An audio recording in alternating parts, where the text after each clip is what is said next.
கேள்வி பதில்கள். முதல் கேள்வி, பாப்தாதா எந்த குழந்தைகளுடன் சந்திப்பை கொண்டாடி கொண்டிருக்கிறார்? பதில் இன்று அன்பு கடல் பாப்தாதா தன்னுடைய அன்பு சொரூபமான குழந்தைகளுடன் சந்திப்பை கொண்டாடி கொண்டிருக்கிறார். இரண்டாவது, பரமாத்மாவின் அன்பு எப்படிப்பட்டது?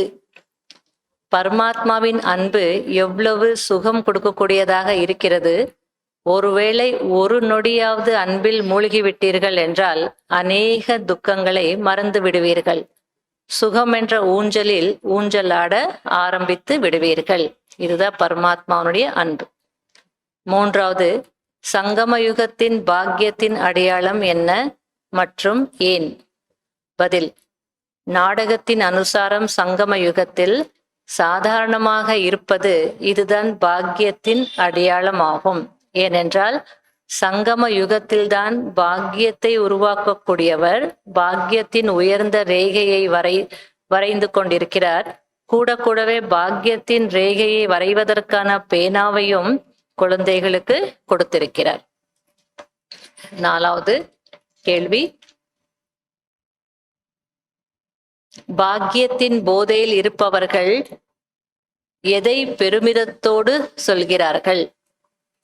பதில், யாருக்கு பாக்கியத்தின் போதை இருக்கிறதோ அவர்கள் சதா பாக்கியம் எனக்கு கிடைக்காமல் வேறு யாருக்கு கிடைக்கப் போகிறது என்று பெருமிதத்தோடு சொல்வார்கள். அஞ்சாவது, பிராமண வாழ்க்கையில் கஷ்டம் அனுபவம் ஆகுவதற்கான காரணம் என்ன? பதில், பாபாவின் துணையின் அனுபவம் சதா சகஜமானதாகவும் பாதுகாப்பாகவும் வைக்கிறது. துணையை மறந்து விடுகிறீர்கள், எனவே கஷ்டமாகி விடுகிறது. ஆறாவது, சத்தியுகம் கூட கலியுகம் ஆகிவிடும் என்று பாப்தாதா ஏன் குறிப்பிடுகிறார்?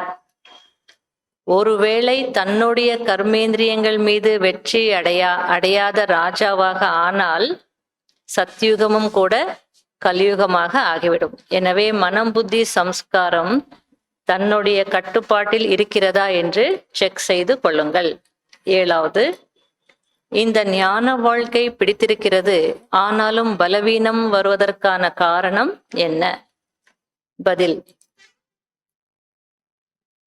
ஞானம் சொல்வது கேட்பது இதில் நல்ல முன்னேற்றம் அடைகிறீர்கள்.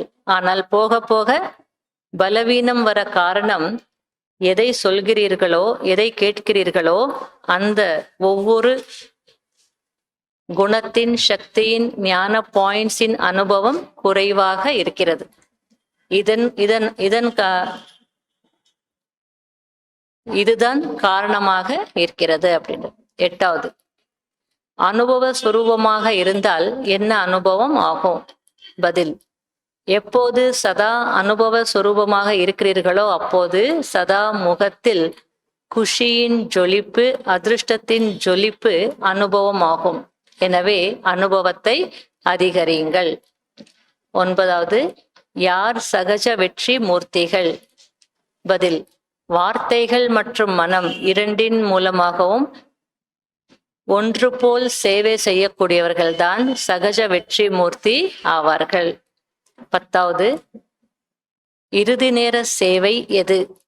வார்த்தைகளின் கூடவே எண்ணங்களின் சக்தி மூலம் சேவை செய்வது, இதுதான் சக்திசாலியான இறுதி கட்ட சேவையாகும்.